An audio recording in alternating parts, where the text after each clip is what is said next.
디모데후서 4장 1절부터 8절까지의 말씀입니다. 하나님 말씀 같이 읽겠습니다. 1절부터 8절까지입니다. 다 찾으셨죠? 디모데후서입니다. 한 목소리로 봉독합니다. 하나님 앞과 산자와 죽은 자를 심판하실 그리스도 예수 앞에서 그의 나타나실 것과 그의 나라를 두고 엄히 명하노니 너는 말씀을 전파하라. 때를 얻든지 못 얻든지 항상 힘쓰라. 범사의 오래 참음과 가르침으로 경책하며 경계하며 권하라. 때가 이르리니 사람이 바른 교훈을 받지 아니하며 귀가 가리워서 자기의 사욕을 쫓을 스승을 많이 두고 또 그 귀를 진리에서 돌이켜 허탄한 이야기를 쫓으리라. 그러나 너는 모든 일에 근신하여 고난을 받으며 전도인의 일을 하며 내 직무를 다하라. 관제와 같이 벌써 내가 부음이 되고 나의 떠날 기약이 가까웠도다. 내가 선한 싸움을 싸우고 나의 달려갈 길을 마치고 믿음을 지켰으니 이제 후로는 나를 위하여 의의 면류관이 예비되었으므로 주 곧 의로우신 재판장이 그날에 내게 주실 것이니 내게만 아니라 주의 나타나심을 사모하는 모든 자에게니라. 아멘. 아멘. 오늘 우리가 읽은 말씀 1절부터 8절은요 디모데후서 이제 거의 마지막입니다. 거의 마지막이에요. 뒤에 9절서부터 나오는 건 무슨 조금 사사로운 이야기들이에요. 뭐 사람들 이야기 나오면서 뭐 이렇다 저렇다 뭐 사사로운 부탁들이 나오고요. 오늘 읽은 말씀 1절부터 8절이 여기 디모데후서의 마지막입니다. 마지막이요. 마지막으로 당부하는 거고요. 마지막으로 자기의 삶을 내어 보이고 있어요. 바울이 사랑하는 디모데에게 마지막으로 부탁하면서 자기의 모습을, 자기의 삶의 증거를 그리고 간증을 마지막으로 내어놓는, 어쩌면 조금은 너무 마지막이기 때문에 가슴 아픈 이야기입니다. 그리고 가슴 저미는 이야기, 그 말씀이 오늘 여기 4장 1절부터 8절에 있습니다. 디모데후서를 쓰고 나서 바울이 얼마 있다 죽었는지 우리가 잘은 몰라요. 그리고 디모데후서를 쓰고 나서 또 디모데와 바울 사이에 서신이 왔다 갔다 했는지 그건 잘 모릅니다.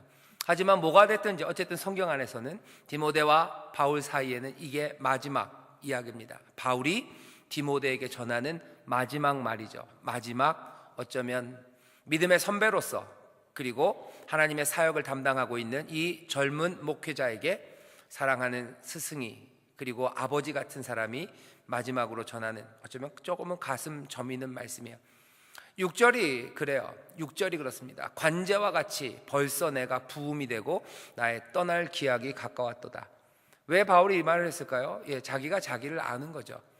내가 관제와 같이 벌써 부음이 되고, 관제는 이렇게 기름 같은 걸 뿌리는, 이렇게 흐르는 거예요. 붓는 거예요.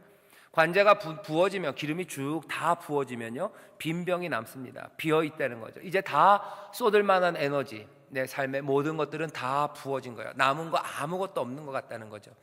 내가 관제와 같이 벌써 부음이 되고 나의 떠날 기약이 가까웠도다. 이제 내가 떠날 시간이 다 됐다고 지금 말하는 이 바울이 쓰는 편지입니다. 자기의 죽음을 예견하는 사람이야. 이제 더 이상 내가 살 날이 남지 않고 이제 내가 밑바닥까지 내가 갖고 있는 모든 힘과 내가 모든 것들을 다 쏟아 부었다고 바울이 말하고 있어요. 아마 이 말 6절에 있는 말만 읽고도 디모데는 울컥했겠죠. 아, 바울 선생님이 어쩌면 세상을 흔들어 놓았던 사람입니다. 세상을 흔들어 놓았던 위대한 인물이에요. 온 곳을 돌아다니면서 복음을 전하고 어쩌면 핍박과 고통 가운데 돌에 맞아서 몇 번이나 죽을 뻔했던 사람이에요. 그러면서도 끊임없이 일어나서 말씀을 전했던 사람이고, 가는 곳마다 하나님의 기적을 일으키며 막 병자들 고치고 어디 가면은 바울의 앞치마만 놓고도 사람들이 치료함을 받는 그런 능력도 행하고, 가는 곳마다 천막을 만들면서 애쓰고 수고하고, 어쩌면 그 조그만 눈으로 그리고 조그만 몸으로 하나님의 위대한 것들을 전했던 바울입니다. 그 헬레니즘 세상, 그 로마의 세상을 흔들어 놨던 아주 어쩌면 작은 거인이에요. 많은 곳마다 핍박도 많았지만 많은 사람들에게 한량 없는, 한이 없는 기쁨을 선사했던 사람이에요. 예수의 살아계심을 누구보다도 강력하게 증거하면서요 온 교회를 흥분하게 만들었던 사람이에요. 진리가 없는 곳에 가서는 끝까지 싸우면서 진리를 지켰던 사람이에요. 심지어는 베드로라는 그 위대한 사람, 그 예수님의 수제자라는 사람도 잘못했을 때는 분연이 일어나서 책망했던 불같은 사람입니다. 이 불같은 사람, 이 위대했던 사람, 세상을 흔들어 놓았던 이 위대한 인물의 사역 그 마지막에 지금 주고 있는 말씀이에요. 디모데는 분명히 6절 보면서 눈물이 왈칵했을 거예요. 아, 바울이, 우리 아버지가, 우리 스승이 이제 가시나 보다. 어쩌면 그 말씀이 있기 때문에요. 여기 있는 이 전체 디모데 후서 말씀이 중요하죠. 그리고 이 말씀들 하나하나마다 사랑이 담겨 있고요. 그리고 가슴 저미는 마지막 부탁들입니다. 여러분들 그 입장에서 다시 한번 디모데후서를 쭉 보시면 이게 지금 누가 쓰는 거냐, 자기가 관제와 같이 부음을 대고 내가 떠날 기약이 이제 있구나 하는 그 거인 한 사람이 사랑하는 아들 같은 이 디모데에게 어떻게 교회를, 어떻게 그렇게 자기가 사랑하고 생명을 바쳤던 예수 그리스도 사랑하는 주님의 교회, 그 몸을 지켜갈지를 한자 한자 따박따박 써내려가고 있는 거죠. 이 가슴 저미는 마지막 이야기, 마지막 과제가 뭔지 여러분들 보시면 돼요. 오늘 그 말씀을 볼 겁니다. 4장 1절부터 시작하면요, 마지막 부탁을 이렇게 시작합니다. 바울이 이렇게 시작해요. 하나님 앞과 또 산자와 죽은 자를 심판하실 그리스도 예수 앞에서 그의 나타나실 것과 그의 나라를 두고 엄히 명하노니. 바울이 그냥 이렇게 해라 라고 쓰지 않아요. 이렇게 해라 라고 쓰지 않고 앞에 왕창 막 붙은 말들이 있어요. 근데 그 붙은 말들이 굉장히 거대한 말들입니다. 내가 이걸 너한테 명하는데 이건 하나님 앞에서 명하는 거야. 이건 그리스도 예수 앞에서 명하는 거야. 근데 그리스도 예수, 어떤 그리스도시냐면 세 가지 얘기하고 있어요. 세 가지 개념이 나옵니다. 하나는 심판하실 그리스도 앞에서 내가 이거를 명한다는 거예요. 너 이거 내가 명하는 이 명령, 이거 행하는 데 있어서 내 말이라고 생각하지 말라는 거죠. 이 명령을 지키는 건 누구 앞에서 행하는 거예요? 심판하실 그리스도 앞에서 행하실 거예요. 우리의 삶을 판단하실 그분 앞에서 너희가 행해야 되는 거야. 내가 하라는 거 이거 지켜서 행해야 되는데, 이거 행할 때 그냥 내 부탁이라 하는 거 그거 아니다는 거죠. 내 부탁이기 때문에 하는 거 그렇게 하지 마라. 그렇게 하지 마라. 내가 이제 부탁할 거 이거 심판하실 그리스도 앞에서 하는 것처럼 해야 된다라고 얘기하는 거죠. 그리고 또 얘기합니다. 뭐라고요? 나타나실 그리스도예요. 그리스도 심판하시는데 그냥 심판하시는 거 아니에요. 멀리 어디서 하시는 거 아니에요. 나타나실 그리스도세요. 그리스도는 나타나실 거예요. 오실 그리스도십니다. 그리고 마지막으로 뭐라 그래요? 그의 나라를 두고 명합니다. 그의 나라가 임할 거예요. 그 그리스도가 함께 오실 거예요. 그 나라와 함께 그가 오셔서 그 그리스도가 심판하시는데 그 그리스도 앞에서 내가 명한대요. 그리고 그 그리스도 앞에서 네가 이 명령을 들으랍니다. 이 얘기는 뭐냐면 이제부터 바울이 얘기할 이 디모데에게 씌워주는 책임, 디모데가 해야 될 이 일은 이 오실 나라, 이 하나님의 나라, 그리스도가 가지고 오실 그 나라, 그 왕국에 비추어서 실행되어야 되는 거예요. 그냥 사람의 지혜로 해야 되는 일이 아닙니다. 사람의 부탁으로 감당해야 되는 일이 아니에요. 이 일은 그 하나님의 나라, 그것에서 이루어지는 일입니다. 하나님이 다스리시고 주가 다스리시는 그 나라에 합당하게 행해야 돼요. 이 일은, 이 디모데의 책임은 마지막 심판에서 인정받게 될 거예요. 마지막 심판, 그 시간들을 기억하면서 행하라는 거예요. 그냥 내가 최선을 다했다, 그것만 갖고는 안 돼요. 그거보다 훨씬 더 뜨겁고 그리고 더 위대한 동기가 있어요. 내 최선을 다하는 거 아니에요. 심판하실 그분 앞에 내가 인정받게 될 나의 책무입니다. 디모데야, 너 이거 그냥 네가 네 인생을 충실하게 사는 거 그 정도 아니란다 하는 거예요. 많은 사람들이 그렇게 얘기합니다. 무슨 실존주의자들이죠. 시지프스의 신화 그런 거 나와요. 인생이라는 게 어차피 의미가 없대요. 어차피 의미가 없고 우리는 그냥 여기 의미 없이 그냥 주어졌어요. 의미가 어디 바깥에 있는 게 아니에요. 그냥 내가 주어진 거, 그냥 아무 의미 없어도 그냥 하는 거, 거기서밖에 의미를 못 찾는다죠. 시지프스가 그래서 계속 돌을 굴러 올리는 거예요. 돌을 계속 굴려 올립니다. 하지만 꼭대기까지 가면 돌은 굴러 떨어져요. 그럼 시지프스는 다시 그 돌을 밀어 올려야 되는 거예요. 그게 도대체 무슨 의미냐? 까뮤가 대답하는 거죠. 그냥 그게 의미래요. 그게 의미지. 그거 말고 뭐가 있냐는 거죠. 누가 밖에서 그 돌을 올렸다고 참 칭찬해 줄 사람도 없어요. 그냥 산이고 돌이고 시지프스만 있는 거야. 올리고 내리고 그게 인생이라고 얘기합니다. 그 실존의 삶을 살아간다고 생각하는 사람들이 있어요.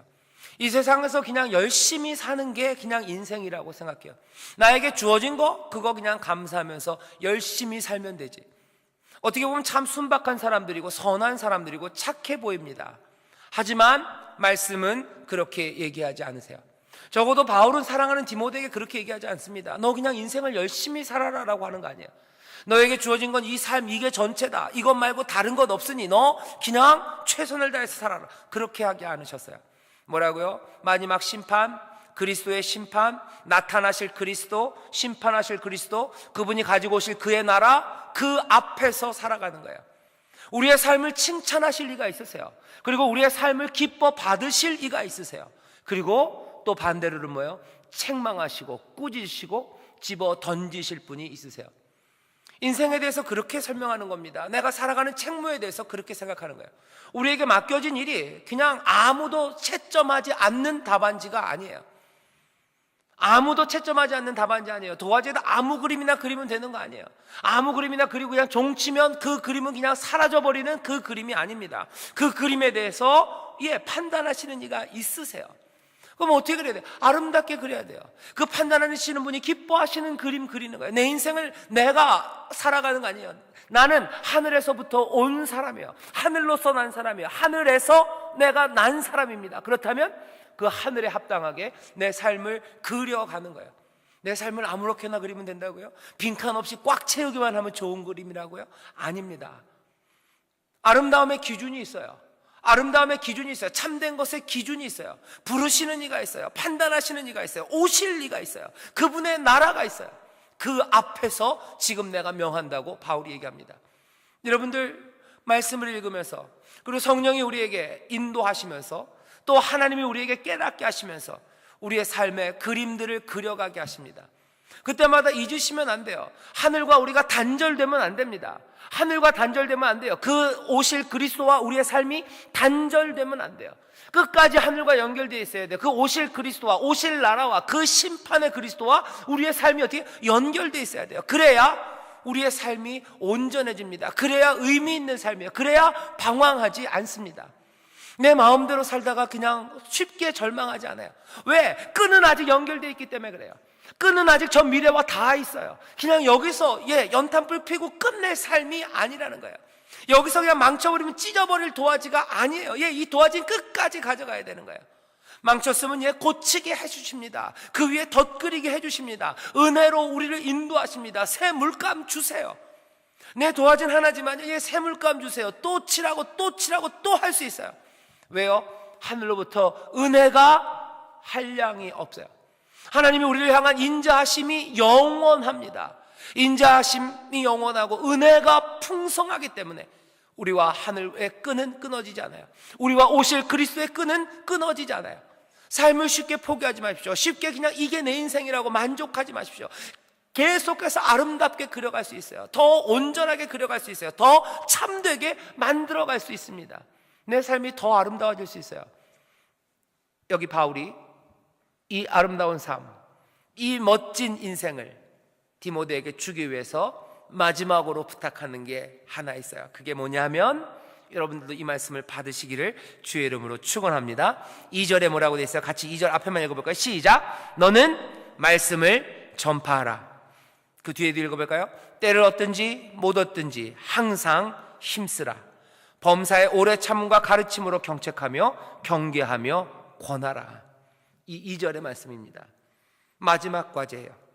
인생을 아름답게 그리는 사람, 이 놀라운 일을 맡은 디모데에게 바울이 하는 말씀, 과제, 마지막 숙제입니다. 너는 말씀을 전파하래요. 약간 맥락이 전도랑은 조금 다릅니다. 언어를 잘 보면요, 전도 비슷해요. 무슨 진리, 말씀, 하나님의 말씀을 선포하는 거예요. 선포하는 거예요. 근데 느낌은 뭐냐면 약간은 가르치는 느낌입니다. 가르쳐야 돼요. 이거는 전도도 마찬가지입니다. 전도, 복음을 선포하는 거예요. 거기에는 하지만 늘 가르친다는 뉘앙스가 들어있어요. 여기는 좀 더 디모데가 이 교회의 담임 목사님이세요. 그렇기 때문에 더 가르치는 설교와 교육을 얘기하는 겁니다. 너는 말씀을 가르치라는 거예요. 말씀을 선포하라는 거예요. 근데 말씀을 가르치는데 어떻게 해요? 그거 항상 힘써요. 때를 얻든지 못 얻든지 항상 힘쓰랍니다. 원어의 의미에 좀 더 가깝게 의미를 따져보면요, 항상 힘쓰는데 왜 항상 힘쓰냐면요, 준비하느라고 그런 의미가 있어요. 항상 준비해 놓으래요. 때를 얻든지 못 얻든지 언제든지 항상 준비하고 있으래요. 말씀을 가르칠 준비하라는 겁니다. 말씀을 이야기할 준비하라는 거예요. 지금 디모데에게 권하는 마지막 과제입니다. 말씀을 전파하래요. 이건 당연히 디모데가 담임 목사이기 때문에요, 이 말씀 제일 가깝게 그리고 그냥 바로 적용할 수 있는 사람은 누구예요? 저예요. 저는 어떻게 하는 사람이어야 돼요? 말씀을 전파해야 되는 사람이에요.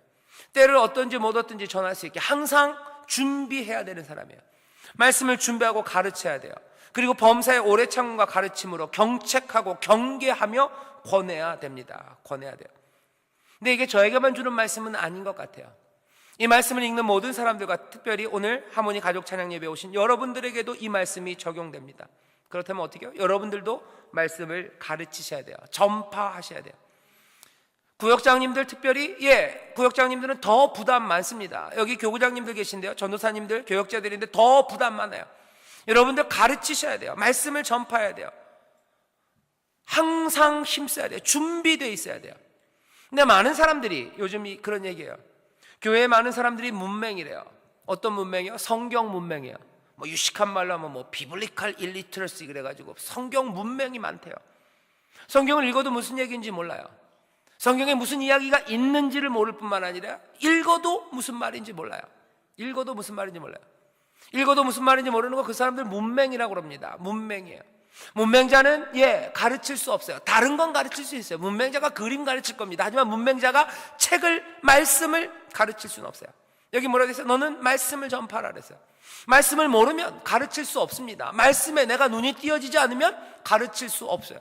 어떻게 해야 됩니까? 이 말씀이 나에게 주신 말씀, 내가 말씀을 전파하려면 뭐 해야 돼요? 이 말씀 배워야 되는 거예요. 배워야 돼요. 배우기 위해서 해야 되는 거예요. 읽어야 됩니다. 읽어도 모르면 어떻게 해요? 물어보셔야 됩니다. 공부하셔야 돼요. 나는 아닌 것 같아요. 그렇다면 이 마지막, 이 가슴 저민, 이 마지막 부탁은 여러분들과 상관없는 겁니까? 그렇지 않아요. 한 말씀이라도 몽땅 다 몰라도 좋아요. 하지만 무엇라도 가르칠 것들을 항상 힘쓰라고, 때를 얻든지 못 얻든지 준비되어 있어야 돼요. 말씀을 내가 알겠다는 사모함이에요. 그리고 이거 뭐예요? 내가 말씀을 가르치겠다는 사모함이에요. 성경을 내가 창세부터 요한계시록 몽땅 알 수 없어요. 10년 공부해도 다 알기 어렵습니다. 평생을 해도 참 어려워요. 하지만 뭐라도 힘쓰라는 거예요. 말씀을 알기 위해서 여러분들 힘쓰십니까? 그거 준비하기 위해서 힘쓰십니까? 구역장들, 우리 구역원들에게 말씀을 가르치기 위해서, 바른 교훈을 알리기 위해서 내가 눈을 뜨고 읽으면서 무슨 말인지 모르면 괴로워하면서 이거 배우는데 갈급하면서 목말라 하면서 그렇게 힘써 준비하는가 하는 거예요. 교역자, 저 마찬가지입니다. 저도 그래야 되는 거예요. 이거 무슨 말일까? 이게 무슨 말씀일까? 이게 도대체 우리에게 지금 주시는 뜻은 무엇일까에 대해서 항상 힘쓰고 있어야 돼요. 구역장, 교구장 뿐만 아닙니다. 부모님들, 모든 부모들에게 얘기하고 있어요. 너희 부모들아, 내 자녀들 화나게 하지 말고 노엽게 하지 말고 주의 교양과 훈계로 양육하라 그러셨어요. 주의 교양과 훈계로 양육하래요. 어떻게 합니까? 말씀으로 할 수밖에 없어요. 앞에 3장 위에서 뭐라 되어 있어요? 모든 성경은 하나님의 감동으로 된 것으로 교훈과 책망과 바르게 함과 의로 교육하기에 유익하니 이는 하나님의 사람으로 온전케 하며 모든 선한 일을 행하기에 온전케 하려 함이라. 여러분들의 자녀가 온전해지고 하나님의 선한 일에 부름받고 정말로 하나님과 동행하기 위해서 뭐 해야 돼요? 말씀을 알아야 돼요. 성경이 그 교훈에 유익합니다. 그거 따라가야 되는 전례예요. 앞에 있는 예들이에요. 누가 가르칩니까? 내가 가르쳐야 되는 거예요. 부모가 가르치라고 돼 있어요. 물론 교회학교 선생님이 가르쳐야 됩니다. 하지만 에베소서에 뭐래요? 부모들아, 너희 부모들아, 자녀들에게 순종하라고만 가르치지 마세요. 부모들 분명히 들으세요. 뭐라고요? 자녀들 노엽게 하지 말고 주의 교양과 훈계로 양육하라 라는 거에 대해서 아무것도 한 것 없이 너희들은 자녀들 부모에게 순종해야 된다고 우기지 마세요. 누가 먼저 책임입니까? 당연히 부모가 먼저 책임이죠. 먼저 난 사람이 책임입니다. 먼저 배운 사람 책임이에요. 부모가 책임이에요. 뭐? 노엽게 하지 말고, 자녀들 노엽게 하지 말고 주의 교양과 훈계로 가르쳐야 돼요. 말씀을 모르고 어떻게 가르칩니까? 어떻게 말씀을 전파합니까? 알려주잖아요. 때를 얻든지 못 얻든지 항상 힘쓰라. 준비되어 있어야 돼요. 내 자녀가 온전해지기 위해서 내가 성경을 다 몰라도 상관없어요. 하지만 적어도 내 자녀의 온전함을 위해서, 내 자녀가 바르게 되고 내 자녀가 의로 교육되기에 합당할 만큼 내가 전할 말씀들이 준비되어 있어야 돼요. 준비되어 있어야 돼요. 모르면 읽으십시오. 모르면 물어보십시오. 모르면 배워야 되는 거예요. 정 안 되면 성령님 앞에 무릎 꿇고 기도하세요. 왜 이 말씀이 나에게 이해가 안 됩니까? 그렇게 기도하는데 성령님이 무시할 것 같으세요? 그냥 에이라 너는 몰라도 된다. 아니요, 그렇지 않아요. 성령이 우리에게 와서 하시는 가장 큰 일이 그겁니다. 예수님이 그러셨어요. 보혜사 성령 지혜의 영이 너에게 오시면 성령께서 너희로 내 말이 무슨 말인지 기억나게 하시고 깨닫게 하실 거다. 그러면 너희들이 두려워하지 않을 거고, 그러면 너희들이 기뻐할 거다 말씀하시는 거예요. 우리에게 기쁨이 어떻게 임합니까? 그렇게 임하는 거예요. 말씀이 기억날 때 임하는 거예요. 우리 주의 말씀이, 그리스도의 말씀이 우리에게 기억이 되고 그것들이 깨달아질 때 우리에게 기쁨이 임하는 거예요. 그 말씀이 능력인 걸 알아요. 그 말씀이 만들어내는 삶의 길이 보이기 시작하는 거예요. 그리고 그 말씀을 갈 수 있는 새로운 능력이 거기서 나타나죠. 그러면 기쁨이 임한답니다. 여러분들, 너는 말씀을 전파하라. 여기 있는 모든 사람, 저뿐만 아니라 한 사람 한 사람에게 주시는 말씀입니다. 말씀을 전하세요. 가르치세요. 분명히 가르치십시오. 부모들 가르치십시오. 언제 가르쳤는지 기억이 안 나시는 분들이 있어요. 내 자녀에게 하나님의 말씀을 가르친 적이 없어요. 매일 1시간씩 가르쳐라. 그건 무리라는 거 압니다. 그게 아니라면 언제 가르칩니까? 아마 어렸을 때가 제일 좋았을 거예요. 놓쳤습니까? 안 됐습니다, 여러분들. 그 귀한 기회를 놓치신 거예요. 놓쳐버렸어요. 끝입니까? 끝은 아닙니다. 끝은 아니에요. 아까 말씀드렸죠? 아직 하늘과의 길은 열려 있어요. 아직 저 오실 그리스도와 우리의 끈은 잘라지지 않았어요. 은혜는 우리에게 계속 임하고 하나님의 인자와 자비하심은 우리 가운데 함께 하십니다. 다시 자녀를 위해서 자녀에게 가르치십시오. 바른 교훈을 가르치세요. 말하세요. 그러기 위해서 읽으세요. 그러기 위해서 내가 먼저 하나님 사랑하며 그 은혜를 누리세요. 그렇게 때를 얻든지 못 얻든지 항상 힘써서 말씀을 가르쳐야 할 줄 믿습니다. 말씀을 가르치는데 또 하나 중요한 거는 뭐예요? 오래 참음과 가르침으로 경책하며 경계하며 권하래요. 야단치라는 겁니다. 경책하고 경계하며 권하랍니다. 오래 참으면서 야단쳐야 돼요. 야단치라고 얘기하는 거예요. 왜 그렇습니까? 왜 야단치는 게 필요합니까? 왜 조금은 목소리를 높여야 됩니까? 왜 조금은 심한 말들을 해야 됩니까? 왜 조금은 채찍을 들어야 됩니까? 3절부터 그 설명이 나와요. 때가 이르리니. 아마 그 때는 3장 1절의 때일 겁니다. 내가 이것을 알라 말세에 고통하는 때가 이르리니 사람들은 자기를 사랑하며 돈을 사랑하며 자긍하며 교만하며 온갖 악한 것들이 있는 그 때예요. 3절에 보면 때가 이르리니 사람이 바른 교훈을 받지 아니하며 귀가 가려워서 자기의 사욕을 쫓을 스승을 많이 두고 또 그 귀를 진리에서 돌이켜 허탄한 이야기를 쫓으리라. 허탄한 이야기를 쫓는 사람이 너무 많은 거예요. 자기 귀를 간질간질하는 소리, 그 소리 쫓아간다는 거예요. 때가 이르리니 그런 때가 된다는 거예요. 그런 때가 이르렀다는 거예요. 그러니까 어쩔 수 없어요. 조금은 경책하고 경계하고 그리고 그런 방식으로 가르칠 수밖에 없는 때가 오고, 그래서 그때가 지금이기에 경책하고 경계하라고. 하지만 그러면서도 오래 참으라고 인내하라고. 화난다고 바로바로 아니야. 오래 참아. 하지만 경책하고 견책해야 될 일이 있을 거다. 그렇게 가르쳐야 될 거다. 왜? 그런 때 사람들이 바른 교훈을 받지 않고 귀가 가려워서 귀 간질간질해주는 소리, 그것 쫓아가고 허탄한 이야기 쫓아가는 그 세대가 된다는 거예요. 딱 지금 이야기입니다. 그래서 어쩌면 지금 시대의 하나님의 말씀은 조금은 가슴 아픈 이야기로 들리는 거예요. 지금 이 시대에 우리가 들려지는 하나님의 말씀은, 그리고 전파되는 하나님의 말씀은 우리의 마음을 그리고 우리의 귀를 잡아 끌어야 될지도 모릅니다. 가슴 아픈 시간이죠. 하지만 어쩔 수 없어요. 힘든 시간. 바른 교훈은 받지 않고 자기의 사욕을 쫓을 스승, 그리고 진리 대신 허탄한 이야기를 쫓는 그런 세상이 됐기 때문에 그렇습니다. 어쩌면 이건 상호작용이에요. 상호작용이에요. 왜냐하면 제대로 바른 교훈이 있지 않았기 때문에 사실은 허탄한 이야기를 사람들이 쫓아가는지도 몰라요. 자기 마음에 드는 소리들, 자기 사욕을 쫓는 말들, 그 스승들을 쫓아간답니다. 바른 교훈, 바른 교훈을 가르칠 수 있도록 어떻게 하셔야 돼요? 아까 말씀드렸어요. 준비해야 됩니다. 읽으셔야 돼요. 들으셔야 돼요. 인도함을 바라야 돼요. 이 말씀이 정말 참된지 여러분들 확인하셔야 돼요. 확인하셔야 돼요. 그리고서 가르치는 겁니다. 사랑으로 가르치라고 바울이 이 디모데 젊은 한인 목사에게 지금 얘기를 하고 있어요. 말씀을 가르쳐라. 준비해라. 경계하며 가르쳐라. 악한 시대들, 허탄한 이야기가 많은 세상이다. 너 하나님의 말씀을 전해라. 누구 앞에서요? 오실 그리스도와 심판하실 그분과 오실 그의 나라, 그것들을 바라보며 그렇게 가르치라고 얘기하죠. 마지막 5절은 앞에 있는 이야기들을 몽땅 다 정리하는 것 같아요. 그래서 이렇게 얘기합니다. 그러나 너는 모든 일에 근신하여, 바울이 마지막으로 얘기하는 거야. 모든 일에 근신해라. 근신해라. 고난을 받으며 고난받아라. 전도인의 일을 해라. 말씀 전하라는 거죠. 하며 네 직무를 다하라. 어쩌면 이 디모데가 해야 되는 일이에요. 맡은 일이에요. 그 일 여러 가지가 있겠지만 세 가지 얘기한 거죠. 모든 일에 근신해라. 모든 일에 근신해라. 어쩌면 자기 경건입니다. 모든 일에 근신해라. 너 스스로 깨끗하게 지키라는 거죠. 경건의 모양 그것들은 있으나 경건의 능력을 부인하는 자들에게서 돌아서고, 너 경건 삶이 날마다 더 거룩하여지고 삶이 날마다 예수 그리스도를 닮아가는 그 경건, 그 근신함을 어떻게 해요? 다 해라 하는 거죠. 다 해라. 하나님의 사람들이 해야 될 일입니다. 자기 경건이에요. 그 다음에 뭐예요? 고난을 받으며 라고 되어 있어요. 고난을 받으며. 너 선한 일에 고난 받으라고 얘기해요. 고난을 피하라고 얘기하지 않습니다. 왠지 아세요? 고난은 피할 수 없어요. 피할 수 없어요. 피하면 안 돼요.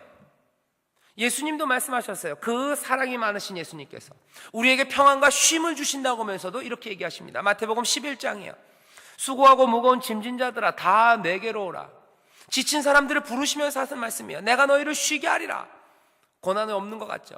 하지만 29절에 이렇게 말씀해요. 나는 마음이 온유하고 겸손하니 나의 멍에를 메고 내게 배우라. 그리하면 너희 마음이 쉼을 얻으리니. 참 안식은 어떻게 해요? 예수님의 멍에를 메고 예수님에게서 배우는 거예요. 뭐 배우는 거예요? 멍에 어떻게 메는지 배우는 거예요. 고난을 어떻게 이겨나가는지 배우는 거예요. 고난이라는 게 도대체 뭔지를 배우는 거예요. 주께서 가신 그 삶을 보고 배우는 겁니다. 그건 뭐예요? 멍에를 메고 걷는 거예요. 고난으로 어떻게 살아가는지, 고난의 끝에 어떻게 영광을 누리는지, 그 고난 가운데 어떻게 기뻐하는지, 그 고난 가운데 하나님의 은혜와 살아계심을 어떻게 누리는지, 진리 아래서 고난받는 거, 그리고 기쁨으로 그것들을 감당하는 게 뭔지 배우래요. 이는 내 멍에는 쉽고 내 짐은 가벼움이라 하시니라. 예수님도 그렇게 말씀하셨어요. 고난 피하는 거 아니에요. 배워야 되는 겁니다. 고난은 배워야 되는 거예요. 그 다음에 또 많아요. 예수님은 그럴지 몰라도 우리는 하나님 자녀들이니까 예수님이 우리의 짐을 다 짊어지셨으니까 우리는 고난이 없지요? 아니요. 바울이 얘기합니다. 로마서 8장 17절에서 얘기해요. 자녀이면, 너희가 하나님의 자녀면 또한 후사, 곧 하나님의 후사요. 하나님의 복을 다 받아가질 사람이랍니다. 그리스도와 함께한 후사니, 우리가 후사가 된 것, 하나님의 자녀가 된 것, 그리스도와 함께한 후사예요. 그리스도가 고난 받으셨기 때문에 우리도 그 고난 피할 수 없어요. 왜? 우리가 아들 된 거 그리스도와 함께 받았기 때문에 그래요. 기억해야 되는 건 거기까지만이 아닙니다. 그리스도가 고난 받으시고 그리스도가 영광 받으셨어요.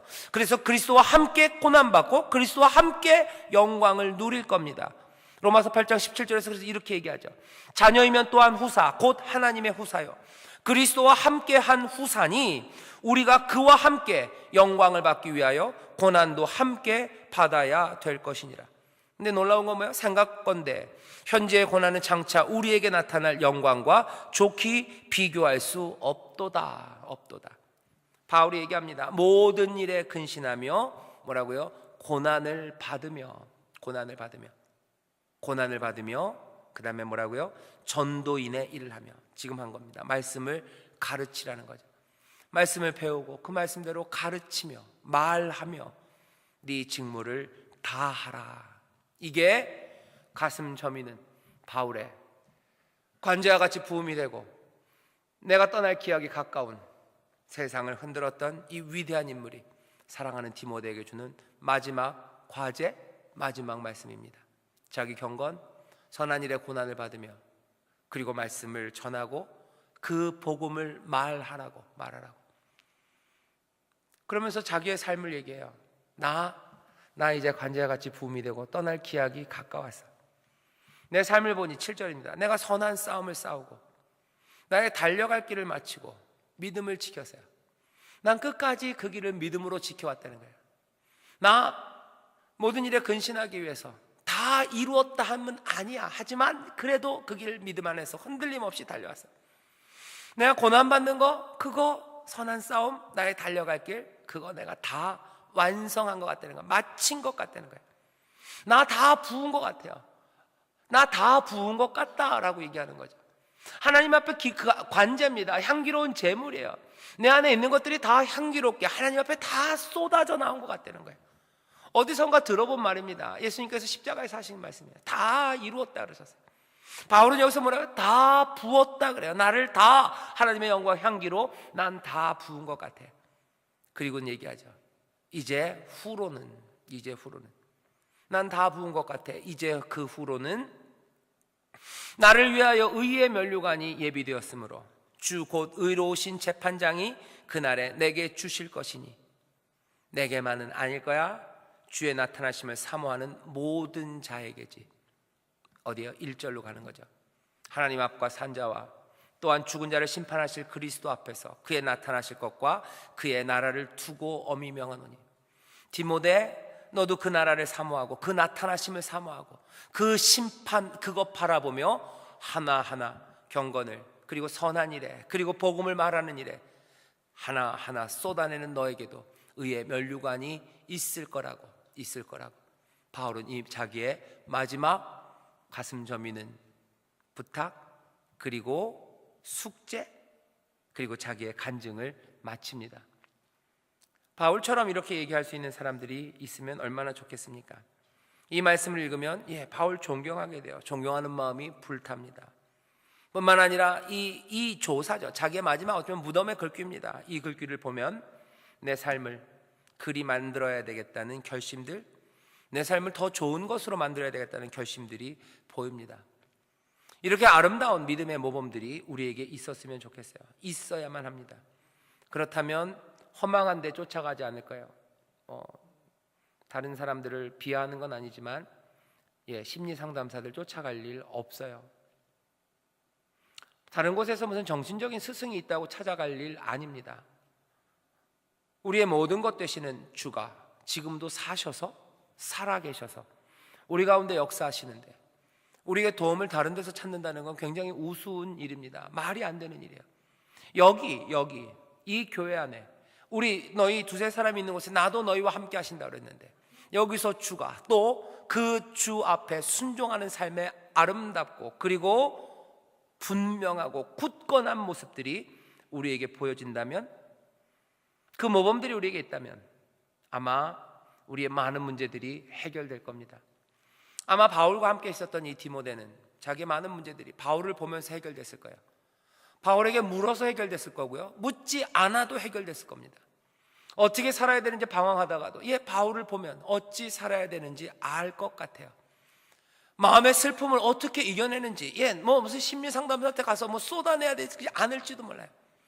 어떻게 그 슬픔들을 이겨내는지 그 고난과 역경에서 어떻게 기쁨을 찾아나가는지 어떻게 새롭게 삶을 개척해 나가는지 볼 수 있는 모범들이 있어요. 가르쳐주는 기준들이 있어요.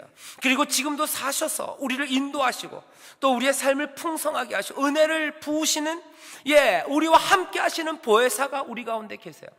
그런데 무엇이 더 필요합니까? 라고 말하는 게 사실은 맞아요. 뭐가 더 필요합니까? 시편에서 다윗이 얘기했던 그 고백이 지금도 있어야 돼요. 여호와가 나의 목자시니 내가 부족함이 없다고 얘기해야 돼요. 뭐가 부족합니까? 아무것도 부족하지 않죠. 그런데 그렇게 말 못하는 우리들 어디에서 비었을까? 어쩌면 이렇게 아름다운 모범들이 없는 데서부터 시작이 된 건 아닐까? 이런 바울이 디모데에게 이렇게 가슴 저미게 말한다면 이 말씀들 가운데 하나님의 성령의 놀라운 역사가 없을까 하는 겁니다. 있겠죠. 있지요. 안타까운 일입니다. 그리고 그러면서도 말씀드렸죠. 아직 끝나지 않았어요. 하늘과의 끈이 끊어지지 않았어요. 오실 주님 그 시간과 우리가 단절되지 않았어요. 하나님의 은혜는 아직 멈추지 않았습니다. 하나님의 인자하심은 우리를 떠나지 않으셨어요. 소망하십시오. 우리 교회 안에 이런 모범들이 서기를, 또 더 소망하십시오. 이런 모범들이 우리 아주 가까이에 있기를, 그리고 더 감히 소망하세요. 내가 이런 모범이 되기를. 내 인생의 마지막 조사가 이렇게 바울처럼 고백하는 고백이 되기를, 내 마지막 말들이 아름답기를 그렇게 소망하십시오. 그러면 얼마나 이 그리스도의 몸된 교회가 아름답고 든든하겠습니까? 오늘 우리가 읽은 말씀 1절부터 8절 이게 다예요. 이 마지막 말에서 우리가 깨닫게 하시는 것은 또 성령이 하시는 일입니다. 많은 것들을 여러분들이 들으셨어요. 저도 생각보다 훨씬 더 많은 말들을 했어요. 이 말씀들 가운데 여러분들 마음에 새겨지는 말씀들이 있고, 또 여러분들에게 소망을 주는 말씀이 있고, 또 때로는 여러분들을 경책하고 경계하는 말들이 있을 겁니다. 이것들은 여러분들 믿으십시오. 사람의 말이 아니라 우리를 인도하시는 성령께서 여러분들에게 주시는 말씀이에요. 이 말씀들 하나하나 마음에 품으시고 그 말씀의 인도하심 따라 삶이 변해갑니다. 다들 각기 달리 들으셨을 거예요. 하지만 그 말씀들이 인도하는 것은 우리가 분명히 믿어요. 한 성령이 우리를 인도하시죠. 놀라우신 하나님의 은혜가 우리를 인도하시는 거죠. 들으신 말씀들 마음에 새기시고 우리 여러분들의 영혼에 울리게 하시는 성령의 인도하심에 따라 여러분들 기도하시고, 또 그 인도하심에 따라 순종하셔서 바울의 말에 디모데가 순종하고 새로운 역사를 만들어내는 것처럼 여러분들도 성령의 인도하심에 순종하면서 새로운 시작들, 새로운 위대한 삶들, 새롭게 세상을 흔들어 놓는 그런 사람들의 사역 또 인생들이 되기를 주의 이름으로 축원합니다. 기도하겠습니다. 하나님, 오늘 우리가 디모데후서 4장 말씀, 이 바울, 이 위대한 인물의 마지막 부탁을 우리가 듣습니다. 하나님, 기도합니다. 우리의 삶이 아름다워지기를, 우리의 삶이 누군가의 모범이 되기를, 우리의 삶이 누군가에게 소망이 되고, 우리의 삶이 정말 누군가에게 하나님의 위대하심과 그 은혜의 엄청나심을 증거하는 삶이 되기를 간구하오니, 주여, 바울이 디모데에게 부탁한 것처럼 끝까지 모든 일에 겸손하고 또한 근신하며 고난을 받으며 복음을 전하는 전도인의 일을 끝까지 하는 귀하고 복된 하나님의 자녀들 되게 하여 주시옵소서. 감사드리며 예수님 이름으로 기도하옵나이다. 아멘.